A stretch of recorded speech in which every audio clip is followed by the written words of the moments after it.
Hi everyone, আজকে নিয়ে চলে এলাম অন্যরকম একটা ভিডিও। তো অনেক দিন ধরেই আমি গাছের যত্ন করছি, যেহেতু গরমকাল প্রতিদিনই জল দিতে হয় এখন। তো এই গরমকালে এই জবা ফুলগুলো অনেক পরিমাণে ফোটে, আর আজকে অনেকটাই বেশি ফুটেছিল, প্রায় 7খানা। আমাদের গাছে ওই রুগ্ন সূক্ষ্ম একটা গাছ, তাতে 7খানা ফুল ফোটা মানে আমাদের কাছে অনেক বড় ব্যাপার।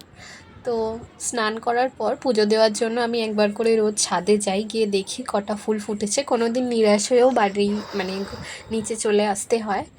আর এত গরম, নিচটা মারাত্মক। ভিডিও করার জন্য একটু থেমে থেমে আর কি ফুলগুলো তুলছিলাম, সেই কারণে পুরো পা গরমে তেতে গেছে। আর এইদিকে হচ্ছে নাগ চম্পা, এই ফুলগুলোর কিন্তু একটা প্লাস পয়েন্ট আছে, একটু ছোট ফুটে থাকে। তো এই ফুলগুলো 3-4 দিন পরেও তোমরা তুলতে পারো, ততটাই ফ্রেশ থাকে আর নষ্ট হয় না। তো জবা ফুল তো তুলে নিতেই হয় সঙ্গে সঙ্গে। এই ফুলগুলো তোমার যেদিন মনে হবে যে বাড়িতে ফুল না নিয়ে বা ফুল কম থাকে, সেই দিন তোমরা এই ফুলগুলো তুলে নিতে পারো। প্রায় অনেক দিনই ভালো থাকে, মোটামুটি 4-5 দিন তো এই ফুলগুলো ভালোই থাকে। তো এই ফুলগুলো তুলে তারপর আমি নিচে চলে গেছিলাম, তারপর পুজো টুজো করে তারপর দুপুরটা কাটিয়ে আবার বিকালবেলা আমি এসেছিলাম একটু গাছের পরিচর্যা করতে। তো আমি মাঝে মাঝেই করি, আর এই গরমকালটা একটু বেশি করতে হয়, একটু বেশি কেয়ার নিতে হয় যাতে গাছগুলো ভালো থাকে। আর যেহেতু আমার ওই জলের ট্যাঙ্কের সামনে কোনো কল নেই, তাই আমাকে নিচ থেকে জলগুলো বোতলে করে বয়ে বয়ে নিয়ে আসতে হয় উপরে।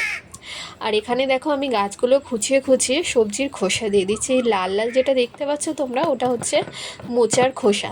তো ওটা বড় বড় দেখতে লাগবে বলে আমি নিচ থেকেই একেবারে কেটে কুটে ছোট ছোট টুকরো করে নিয়ে এসেছিলাম, যাতে সব গাছে সমানভাবে আমি এগুলো দিয়ে দিতে পারি। তো এগুলোকেই আমি গাছের সার হিসেবে ব্যবহার করি। যারা যারা গাছের যত্ন করতে ভালোবাসো তারা আমাকে কমেন্ট করতে পারো।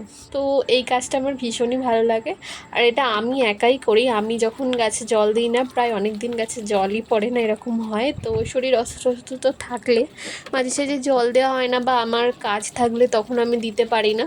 তো ততদিন এই গাছগুলো শুকনোই পড়ে থাকে, আমি আবার এসে তারপর জল দিই। তো এখানে আমার জল দেওয়া শেষ হয়ে গেছে, আর এখানে দেখো কয়েকটা নয়নতারা ফুল ফুটে আছে। তো খুব একটা ফুলের ক্রাইসিস না হলে আমি এই ফুলগুলো তুলি না, এটা গাছেই দেখতে ভালো লাগে। তো ভিডিওটা কেমন লাগলো জানিও।